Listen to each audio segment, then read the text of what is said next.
Steven Spielberg signe un retour triomphant dans la SF et nous offre aujourd'hui le film Ready Player One. Mais que vaut-il? Est-ce un réel succès? Voici ma critique, sans spoiler.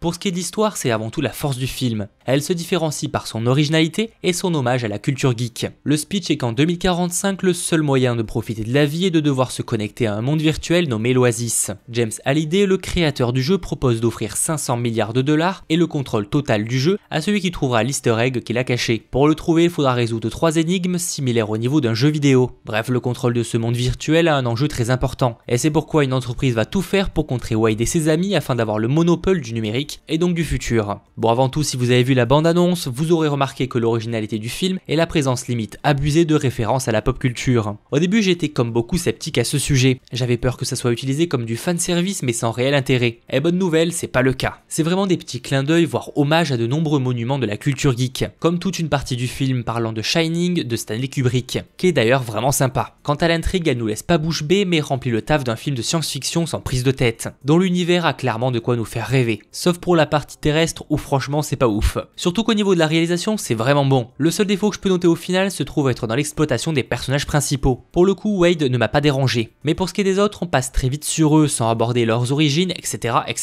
Ils sont clairement des personnages secondaires et n'essayent pas d'être plus. Pour ce qui est du méchant par contre je l'ai bien aimé. Il fait bien le chef d'entreprise prêt à tout pour contrôler le monde. Bon, pour résumer, même si Ready Player One n'est pas une révélation ou le meilleur blockbuster de l'année, il est plutôt bon. Et vous passerez à coup sûr un bon moment devant. Il est frais, fun, coloré et geek. Et rien que ça, on ne voit pas le temps passer. Il ne marquera pas les esprits ni le palmarès de Spielberg, mais foncez le voir. J'attends vos avis dans les commentaires. C'était Mathéo, ciao tout le monde.